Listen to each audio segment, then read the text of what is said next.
Sveiks podkāstā SEO Optify. Šis podkāsts radīts mājaslapu īpašniekiem, mārketinga un SEO speciālistiem un visiem, kuri vēlas augt un sasniegt vairāk digitālajā vidē.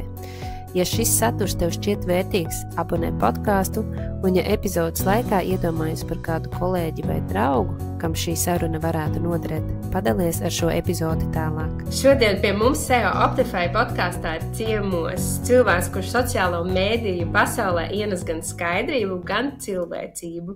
Un tā ir Ilze Švarcbaha, sociālo tīklu stratēģe un aģentūras Not Schedule dibinātāja. Un man ļoti patīk šī pārliecība, kas atgādina, ka patiesais spēks ir cilvēcībā, nevis tikai saturā. Un tas, kas arī jūsu mājaslapā Not Scheduled stāv rakstīts un kas arī ļoti mani uzrunāja, bet es angliski nolasīšu, kas tur ir rakstīts. Ja? The power of social media is not content. It's in being social. Un man liekas, šī cilvēcība, šis cilvēks, kas stāv visa pamatā, ir tas, kas tiešām dod mums šo lielāko vērtību. Un Ilze, tu esi strādājusi ar uzņēmumiem gan Latvijā, gan ārpus Latvijas, ar nevalstiskajām organizācijām un arī ar zīmoliem, personīgiem zīmoliem. Un tev šobrīd ir komanda, un jūs veidojat pārdomātu un cilvēkiem saprotamu komunikāciju. Un šī komunikācija notiek caur platformu, sociālo platformu LinkedIn. Pareizi, ja? Vai arī vēl kādās lietās? Pilnīgi viss precīzi. Es vienkārši klausos un tāds, wow! Kāds mani tik labi pazīst, jā? Jā, un visam pāri, Ilze, tas, kas ir tā sajūta, ir tas, ka tu esi cilvēks ar siltu smaidu, un rada ļoti patīkamu enerģiju. Ļoti jauks ievads, paldies tev! Jā, labi, tad ķersimies klāt pie šodienas epizodes, un mēs runāsim par tām iespējām, ko iespējams ļoti daudz nemaz vēl neizmanto, par to, ko var šī platforma LinkedIn mums atnest. Un šobrīd pasaulē, kad ienāk mākslīgais intelekts, ļoti lielu lomu spēlē tieši zīmola atpazīstama. Tas, cik bieži jūs cilvēki pamana vai vispār pamana, par ko jūs runājat, kas ir jūsu vērtības un šī komunikācija. Un, teiksim, šobrīd arī meklētājos ļoti bieži parādās tieši meklējuma rezultātos parādās sociālo tīklu platformas, un tā skaitā ir arī LinkedIn. Un šī būšana sociālajās platformās jūsu mājaslapai dod šo iespēju stiprināt savu autoritāti un stiprināt savu uzticamību. Ne tikai meklēšanas ierīcēs vai, piemēram, Google jūsu autoritāti, bet arī jūsu klientam, ka jūs esat redzams un viņš jūs pazīst. Jo paskaties, Ilze, cik daudz es par tevi iepazinu tieši no sociālajiem tīkliem un tavas mājaslapas. Un, tu varbūt atceries, tad, kad tu iegūglēji manu vārdu un uzvārdu, kas bija pirmais, LinkedIn vai mājaslapa? Jo man šķiet, ka LinkedIn bija pirmais, jā. Tā kā, amazing, vai ne? Jā, un varbūt man īsumā man un klausītājiem pateikt, varbūt, ka kāds vēl nezina, kas ir LinkedIn un kāpēc varbūt tas ir svarīgs. Mhm. Jā. Latvijā īstenībā, ir LinkedIn ir tāds tā kā karstais temats vai kaut kas tāds nelīdz galam saprotams. Viens varbūt ir TikToks, jo visi saka, ka tev jābūt ir TikTokā, bet tur fonā vēl kaut kur vibrē LinkedIn, bet tie, kuri ir tajā biznesa sadaļā vai business to business, B2B, mārketingā LinkedIn ir tā kā, tev tur ir jābūt, jo tur notiek visas biznesa lietas ir tur. Jo, ja mēs arī salīdzinām ar citām platformām, tad ir tā, ka, ja mēs dodamies uz Instagramu vai TikToku paskatīties smieklīgos kaķīšus, tad atverot LinkedIn, mums ir jau citi tie mērķi, ko mēs tur vēlamies izdarīt. Un tas visticamāk būs darba laikā, vai varbūt, sēžot sabiedriskajā transportā, bet tas būs ar tādu domu, es to daru darbam. Bet tad, ja mēs atveram TikToku, mums ir citādi varbūt tie mērķi. Plus, ko es vēl par LinkedIn piedod, varbūt es izklausīšos tā kā ļoti sajūsmināti par šo platformu, bet kas man ļoti patīk, ir tas, ka tu saproti, kas ir šie cilvēki, kas viņi ir profesionālajā vidē, tur nebūs zaķenīte 1, 2, 3, un tad tu nevari saprast, kas viņa tāda ir, vai tu saņem kaut kādu sliktu komentāru. LinkedInā tu redzi, kas ir šie cilvēki, ir īsts vārds un uzvārds. Tagad arī var pielikt to, ka tu vari verificēt savu identitāti par to, ka tu esi vēl īstāks cilvēks nekā tu esi. Šī platforma ir domāta tātad biznesa vidē, un tas, ko mēs varam arī novērot, ja Twitterī cilvēki bieži baidās komunicēt, tāpēc, ka dabūs kaut kādu pretreakciju vai troļus, tad LinkedInā ir forši, ja mēs ieliekam komentāru, tas komentārs var parādīties arī mūsu auditorijai, viņu tajā listē, un tas iedod cilvēkiem to apziņu, ka varbūt man būtu jābūt ļoti uzmanīgam tas, ko es komentēju, vai kā es gribu parādīties, jo mani komentāri arī strādā kā tas saturs, ko es veidoju, kā tie posti. Un tas arī ir ļoti forši, ka ja pats cilvēks nevēlās radīt saturu, viņš var radīt saturu ar saviem komentāriem, atbalstot kādu citu, uzdodot jautājumus, iemācoties kaut ko jaunu. Un es teiktu, ka tie, kas ir LinkedInā, viņi ir reāli atbalstoši. Es esmu tik daudz foršus cilvēkus tur satikusi. Jā, es varu piekrist, jo mēs paklausījos arī citus podkāstus, vēl ko runā par LinkedIn un vispār, kad arī es atzīšos, lai neesmu izmantojusi un neizmantoju visus potenciālu, ko šī platforma varētu nest tieši profesionālajā ziņā par to, kā tiešām mēs varam izveidot jaunus kontaktus, profesionālus un beigās varbūt arī tiešām attīstīt savas karjeras iespējas un pat, ka tas tiešām iedod pilnīgi kaut kādu citu tādu fokusu uz kaut kādu tradicionālo kaut vai tādu veidu, kā mēs varam atrast savu nākošo darba devēju, pieņemsim. Jā, tā kā, ļoti forši tu pastāstīji īstenībā tās atšķirības un tā. Bet zini, kas ir tā kā ar visām citām sociālo tīklu platformām jāsaprot, kas ir tas, kāpēc tu tur gribi būt. Jo viens ir, mēs varam vienkārši paskrolēt, paskatīties, kas tajā ziņu lentē notiek, bet tā kā tu minēji, piemēram, dabūt darbu, tad tev ir tāds īsts iemesls, kāpēc tu tur gribi būt. Un tad, kad mēs nonākam pie tā iemesla, tad ir arī tā, ka ir vieglāk tur būt un vieglāk tur būt kvalitatīvi, jo vai nu mēs gribam attīstīt biznesu, dabūt jaunus partnerus, dabūt draugus vai dabūt jaunu darbu, tad mēs uzreiz aktīvāk uzvedamies. Nav tikai tas tā skrolēšana. Jā. Mēs zinām. Jā. Nu, kāds ir mērķis? Jā. Forši, tad, klausītāji, ja jūs līdz šim esat domājuši, ka tātad šī optimizēšana SEO ir tikai priekš mājaslapām vai priekš Google meklētāji kā tāda, lai jūsu mājaslapa tur parādītos, tad nē, tad šī epizode tev var iedot jaunu skatījumu. Un tad, ķersimies klāt, un Ilze dalīsies ar 3 visbiežāk pieļautajām kļūdām saistībā ar LinkedIn. Un šīs kļūdas, Ilze, ir tās, ko tu esi pamanījis Latvijā, cilvēki, kā uzņēmēji Latvijā visbiežāk. Jā, bet tas ir arī ārzemēs. Es tā kopumā skatoties, bieži vien cilvēki tā kā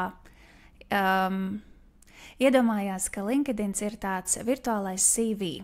No vienas puses tā var domāt, bet no otras puses tas labākais veids, kā uz to vajadzētu skatīties, ka tas ir mūsu mājaslapa, jo to tad mēs varam uztaisīt tā kā, tad, kad kāds atnāk ciemos, tad viņš redz nevis tādu pliku sienu, bet viņš redz kaut ko tādu interesantu, tur gleznas vai puķis, vai kaut kas ir salikts tā, ka mums gribās būt šajās mājās. Un tad uz savu LinkedIn profilu arī var tā paskatīties, jo tas, kas notiek, tā ir tāda atrakstīšanās. Cilvēki vienkārši atver droši vien savu CV vienā pusē, un tad atver LinkedIn otrā pusē, copy, paste. Mēs vienkārši pārnesam vienu informāciju uz nākamo to digitālo vidi. Tas nav interesanti. Tas neizpilda to, ko tā platforma vispār sniedz. Jo mums ir vismaz 5 vietas, kurās mēs sevi varam bez maksas pārdot, jo tātad, ja mēs iedomājamies, ka daudzi maksā par to, ka tur būs kaut kur augšā izvietots baneris, mēs bez maksas to varam ielikt LinkedInā un arī tajā banerī pateikt, ko mēs vēlamies vai ko mēs piedāvājam, vai kādu vērtību mēs piedāvājam tiem, kas pie mums atnāks ciemos apskatīties mūsu profilu. Tāpat arī apraksta daļā un headline daļā. Es ļoti atvainojos īstenībā par savu latviešu valodu. Man visiem terminiem ir zināmi latviskie nosaukumi. Headlines varētu būt tas virsraksts, kas ir vārds, un tad apakšā, kas ir tas, ko tu dari. Un kur arī ir tas triks par optimizētu profilu un tāpat arī par optimizētām mājaslapām. Tad, kad kāds meklē, HR speciālistu, ka tev tas ir ierakstīts tur, un tevi var tā arī meklētājā atrast. Un atslēgvārdi, būtībā atslēgvārdi. Jā, atslēgvārdi, kuri tiek iepīti virsrakstā. Jā, un ka ir baneris, ir saprotams, kas tu esi. Tad ir pievienots apraksts par sevi. Un ļoti daudz cilvēki izmanto jau tos gatavos templētus, vai ko LinkedIn piedāvā, un vēl ar AI uzrakstīt, ka man tur ir 20 gadu pieredze, viņam ir 20 gadu pieredze, kas ir tajā trešajā personā uzrakstīts teksts, bet tā lapa ir tava. Kāpēc tu par sevi neraksti? Un visās sociālo tīklu platformās ir tā iespēja ielikt to āķi, to mazo ievadiņu, kas ir tāds ļoti interesants par tevi. Un jā, ir forši, ka tu esi 20 gadu tur eksperts vai ka tev ir biznes uz 200 valstīm. Es tagad vienkārši taisu idejošanu, paralēli es runāju. Bet kāda ir, piemēram, tā sāpe, ko tu atrisini? Vai kas ir tas ļoti interesantais par tevi, ka man gribās arī to aprakstiņu par tevi izlasīt? Un es tagad domāju, kā izstāsta LinkedIn lapa, tad mēs sākām ar baneri, bildīti. Starp citu, es esmu pamanījusi, ka latvieši pat arī bildi neieliek iekšā, kas man ir bijis tāds tā kā, kāpēc? Ir īpaši biznesa cilvēki, ja tu satiecies ar partneri vai tev ir jauns, piegādātājs, jūs sarunājat tikšanos, online vai offline, un tu nezini, kā šis cilvēks izskatās. Tas ir, es nezinu, negluži bēdīgi, bet tas rada kaut kādas aizdomas. Kas notiek ar tevi? Vai kāpēc tu slēpies? Vai kāpēc tev ir biznes un tu viņu slēp? Tā bija tā pirmā lielā kļūda. Jā, es sāku domāt par to, kā izskatās mans LinkedIn, mana māja LinkedIn profilā. Jā. Noteikti būs jāpaskatās. Tev ir bilde, to es zinu, tu man rakstīji, bija bilde, pārējo es nemācēšu komentēt, es tagad neesmu skatījusies. Es arī, es cenšos tā kā, nevērtēt cilvēkus, vai tā kā, ja cilvēkam vajadzēs palīdzību, viņš atnāks pie manis un es iedošu to padomu, bet visādi citādi katrs dara ar to profilu, kā viņš vēlās, un tad ir jāskatās, kurš ir tas brīdis, vai tu sasniedz mērķus, vai tu nesasniedz mērķus. Un iespējams, ka kādam ir ļoti labs Instagram konts, kas šobrīd ļoti labi strādā, un ejošs biznes, un optimizēta mājaslapa, super. Tu vari vienkārši uztaisīt smuku LinkedIn, tev pat varbūt tur nav jāiegulda ļoti daudz tā laika, bet vienkārši viņš tur stāv, tev ir smuki, ja kāds tevi iegooglē vai mēģina atrast, tad atrod. Un tad man tā doma ir, ka cilvēki arī parasti nāk pie manis tad, kad viņi grib tajā nākamajā līmenī iekāpt. Jo sakārtots LinkedIn, es teiktu, tas ir tāds ļoti laba bāze, kur vispār sākt. Un vēl viens īstenībā padoms, varbūt es varu šeit to iestrpināt. Tiem, kuri ir, tiem, kuriem vajag palīdzību, bet grib paši izdarīt, tad es vienmēr saku, cilvēku var atnākt uz manu profilu, uz manu mājiņu, pastīties, kā tur izskatās, un paņemt to, kas patīk, un aiznest uz savu profilu. Tā kā negluži copy-paste, bet tā kā iedvesmojoties. Un man ir arī viens foršs fails, kurus esmu sataisījusi, kas ir manā tajā featured sekcijā. Izceltajā sekcijā. Tieši tas, kas ir pa vidu, tur ir teikts par konferencēm, kā var izmantot LinkedIn priekš konferencēm, bet tur ir par to, kā profilu var optimizēt. Ja kādam vajag kādu noderīgu resursu, tad es iesaku to. Es pievienošu varbūt arī tādu linku epizodes apakšā. Jā, davai. Jā. Forši. Otrā kļūda. Par to, ka neizmanto LinkedIn kā tīklošanās platformu, bet tas latviešiem man šķiet, ka vispār ir ļoti sarežģīti.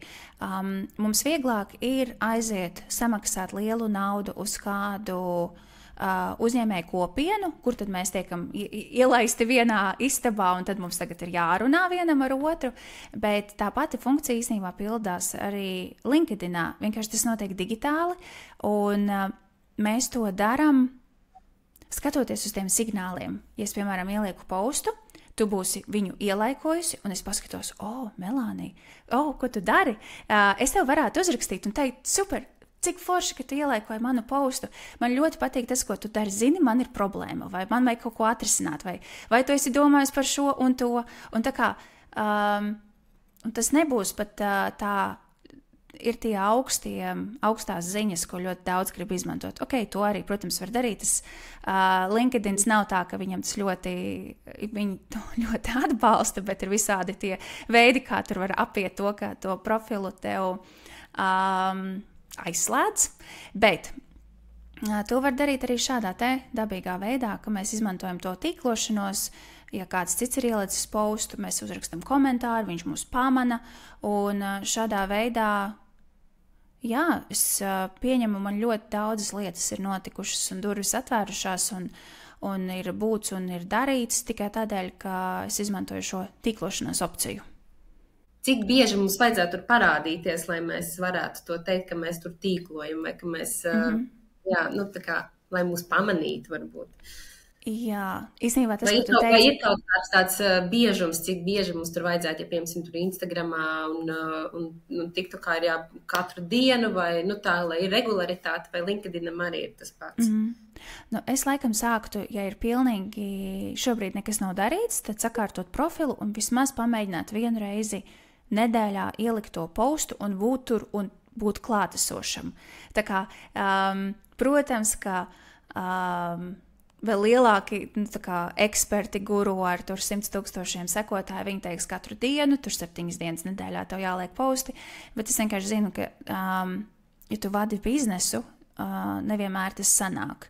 Tā, ka, ja tas ir vismaz vienreiz nedēļā, tas jau ir tāds ļoti labs starts, vispār, lai arī neizdegtu, jo es esmu ļoti daudz cilvēkus redzējusi, ka viņi sāk, viņiem ir tā lielā jauda, ka mēs tagad darīsim, mēnesis paiet un viņi pazūd, tāpēc, ka tas prasa ļoti, ļoti daudz laika, ja mēs gribam ļoti kvalitatīvi būt šajā platformā, bet tas mērķis, es teiktu, tas, ko es saku saviem klientiem, es viņus mudinu 2 reizes nedēļā likt postu, tad vismaz pirms tā posta likšanas būt aktīviem ar tīklošanos un arī pēc tam tā kā atbildēt uz tiem komentāriem, ko viņi saņem saviem postiem un vēl ar kādu citu parunāt, jo pat tad, ja mēs veidojam ļoti foršu saturu, ja mēs gribam to mīlestību saņemt no citiem cilvēkiem par to, ka mums ir bijis foršs posts un viņi tā kā priecājās par mums, tad mums tā mīlestība arī ir jādod. Un jāparādās jauniem cilvēkiem uz tā radara. Tad par to laiku, sākam varbūt ar stundu nedēļā. Un tad kāpinam, ja patīk un sanāk un redzam tos mazos signālus, kas notiek. Jā, ka ir jauni uzaicinājumi. Un īstenībā vēl viena interesanta lieta. Latviešiem ir bail spiest to uzaicinājumu pogu. Mums liekas, ka mēs varam aicināt tikai tos cilvēkus, kurus mēs pazīstam, bet tas, kas notiek, ja ir tas sakārtotais profils, tu izskaties labi, brīnišķīgi, forši, tu arī cilvēki saprot, kas ir tas, ko tu piedāvā, un tu kādu uzaicini, un visticamāk viņi tevi apstiprinās, ja viņiem, piemēram, interesē šis servis vai šis pakalpojums, vai liksies interesanta tā tava māja, kā tu viņus uzbūvējis, jo cilvēki grib paplašināt tos tīklus, bet viņi nav gatavi spiest to pogu, vai viņiem liekas, ka pie tās pogas ir kaut kas jāpieraksta obligāti. Jā, starp citu, es atceros, ka tu man uzrakstīji, bet tu zināji, ko tu gribēji no manis. Bet var arī to pogu spiest tāpatās, un visticamāk tie cilvēki apstiprinās. Un, starp citu, tie, kuri varbūt vēl nav sākuši savu LinkedIn profilu, tad es ļoti ieteiktu piedomāt pie pirmā posta, jo LinkedIn dod tādu tā kā cukura graudiņu par to, ka tad, kad tu ieliec to pirmo postu un, ja tavai auditorijai tas ir paticis, tad ir iespējami rekordlieli skatījumi tieši tam pirmajam postam. Un tas, ko es ieteiktu darīt, ir, ka tu pastāsti, ko tu vēlies vai ko tu dari, un ir tava bilde redzama.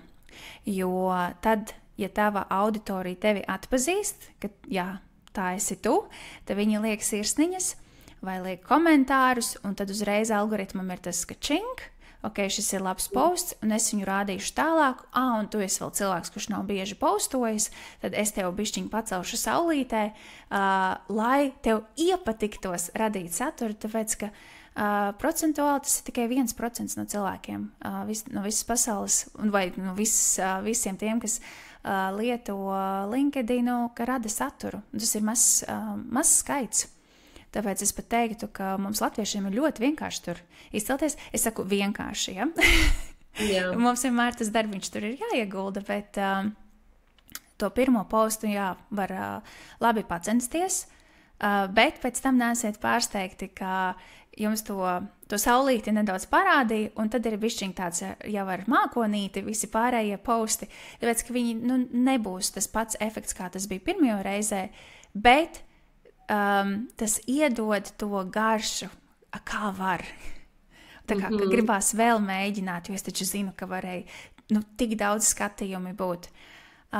Jā, viena no maniem klientiem bija 20,000, ja nemaldos, uz pirmo postu. Un 20,000, tas ir daudz. Es nezinu, kur Latvijas pilsēta, kuru mēs tēt varam likt kā salīdzinājumu, bet jā, un tas viņam iedeva to, ka daram tālāk. Jā, un īstenībā mēs jau esam pietuvojušās jau tai trešai kļūdai, vai ne? Jā, trešā. Ļoti labi aizgājām. Jā, un kas ir trešā kļūda? To, ka mēs neveidojam saturu. Mēs tā kā tādi spoki tur dzīvojam, skatāmies citu cilvēku profilus, bet paši neko neveidojam.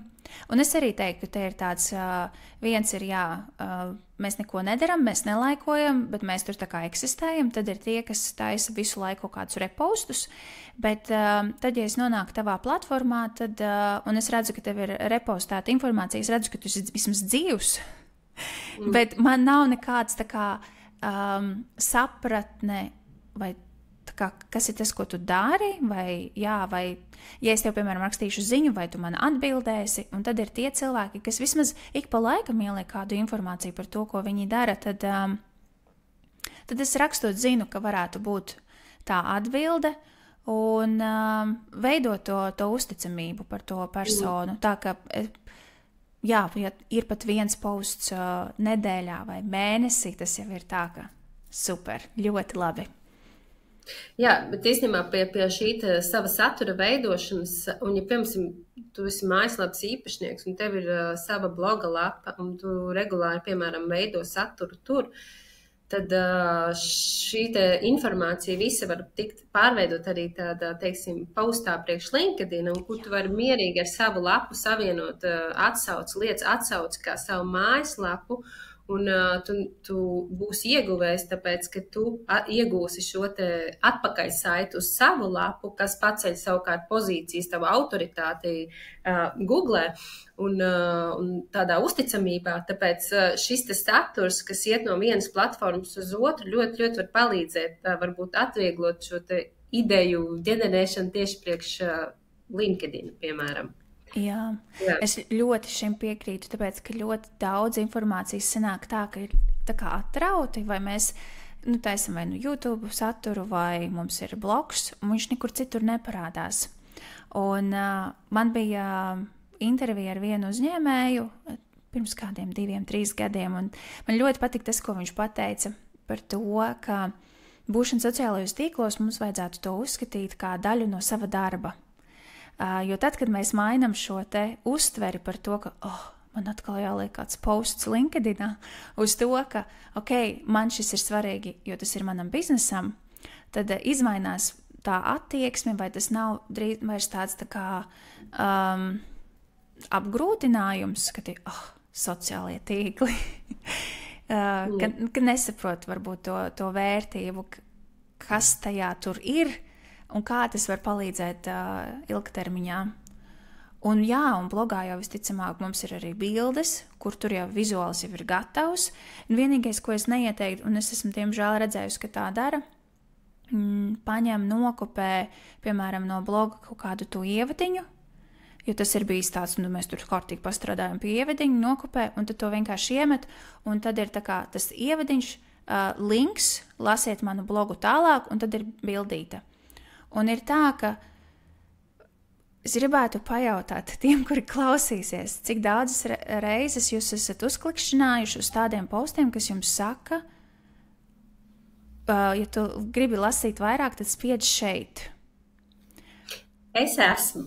Tu esi, ok, bet tad ir bijusi kaut kāda ļoti interesanta tēma, kas tev ir. Tēma, kas man tiešām, interesēja, jā. Ok, jā. Bet tas posts bija tāds, ka viņš tikai bišķiņi iedeva, vai tur bija tev tāds? Nē, viņš nebija, bet tie bija tādi posti, kur, piemēram, tas nebija copy-paste, ievads nebija copy-paste no bloga, vai ne? Tur bija tas personīgais tā autora radīts teksts par to, kas būs un kāpēc tas ir sarakstīts, un tas nebija noteikti copy-paste no bloga raksta, jā. Super, mums tagad bija dzīves piemērs tam, un tu arī precīzi pateici to, ko vajadzētu darīt, ka ir tas no sevis. Kāpēc tev tas ir svarīgi? Nevis kāpēc mājaslapai un blogam tas bija svarīgi, ka ir šāds raksts, bet kāpēc tev tas, nezinu, sāp, kaitina, iepriecina, sajūsmina, un tad no tās personīgās prizmas to uzrakstīt.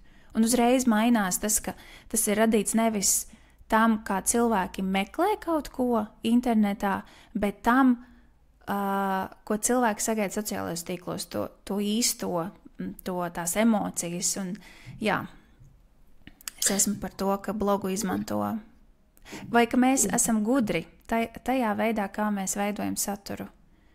Jā, un tā satura radīšana īstenībā arī priekš šī te LinkedIn, jo Googlē šobrīd ļoti parādās daudz meklētāju, tieši meklējuma rezultātos šīs te sociālās platformas, kā tāds uzticams avots, no kurienes piedāvā to informāciju. Un tad arī veidojot šo te saturu, arī ka es kā SEO, no SEO puses skatoties, varu pateikt, ka arī ir jāizmanto šie te paši atslēgas vārdi vai jāatbild uz tiem jautājumiem un arī rakstot rakstu, jā, noteikti izmantojot atslēgas vārdu izpēti, skatieties, kas ir tātad šī te sāpe un to tekstu, lai pēc iespējas jūs vairāk, tā kā sasniegt lielāku rezultātu un jūs sasniegt to auditoriju, kurai tas būs vajadzīgs, tad zinat, kā viņi meklē, ko viņi rakstītu iekšā šajā te meklētājā un ko viņi rakstītu, piemēram, arī tajā pašā LinkedIn meklētājā, jo tur arī ir tas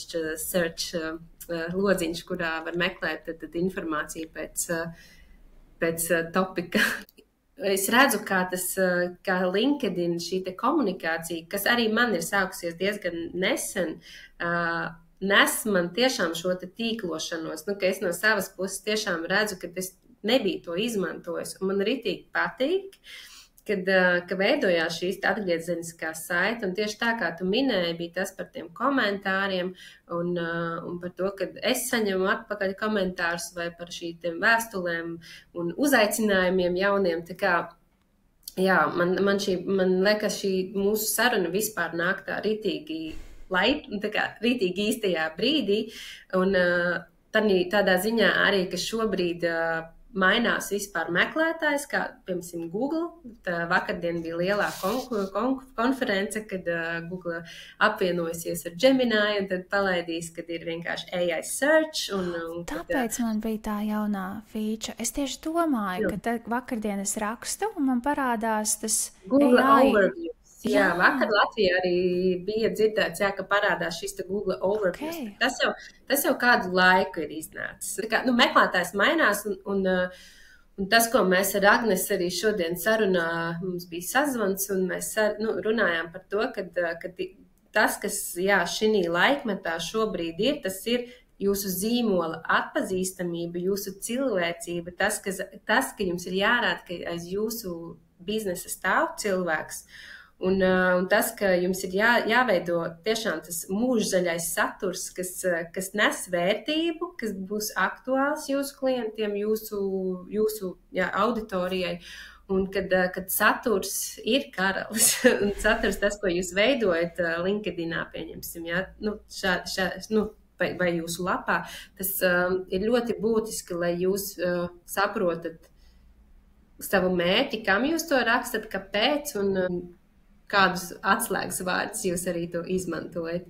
Jo es esmu redzējis arī daudz foršus cilvēkus, kas raksta, viņi raksta, vienkārši tik labi raksta, bet es zinu, ka šādu rakstu reti kurš atradīs, tāpēc, ka tur nav neviena vārdiņa, pēc kā es atrastu šo te rakstu.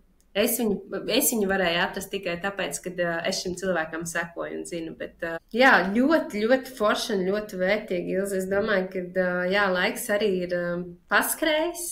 Bet, zini, man ir vēl viena lieta, ko es gribu pateikt, ja kāds šobrīd klausās un domā personīgo profilu vai kompānijas profilu, tad, ja ir mazais bizness, noteikti taisat personīgo. Jūs vienkārši sasniegsiet lielāku auditoriju nekā, ja būs kompānijas profils, jo es arī, ja kāds pie manis atnāk un viņš saka, ka grib kompānijas profils, prasu, cik jums daudz darbinieku. Tāpēc, ka kompānija lapas ir tāds, viņas vienkārši pazūd, neviens viņām negrib sekot, tur tā informācija nav interesanta, un mēs gribam sekot cilvēkiem.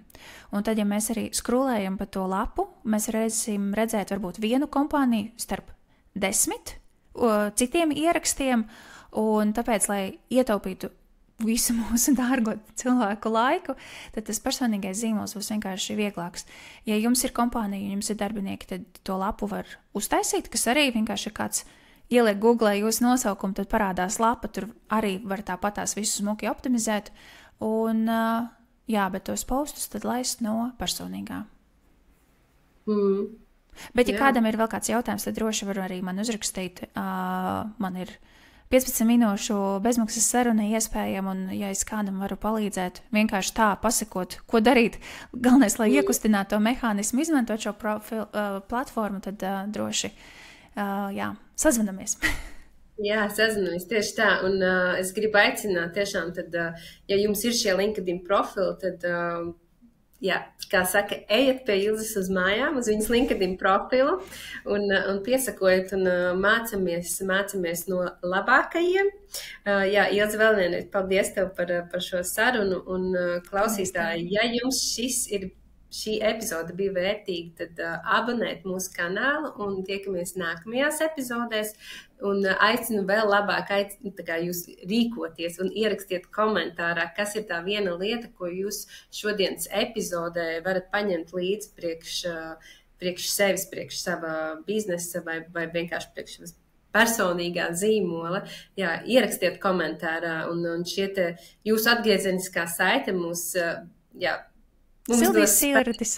Sildīs sirdis un tiešām dos mums vēl lielāku motivāciju turpināt veidot šāda veida saturu. Un, jā, esam cilvēki, esam cilvēki, vai ne? Jā, tieši tā. Jā, paldies tev, Ilze. Paldies tev.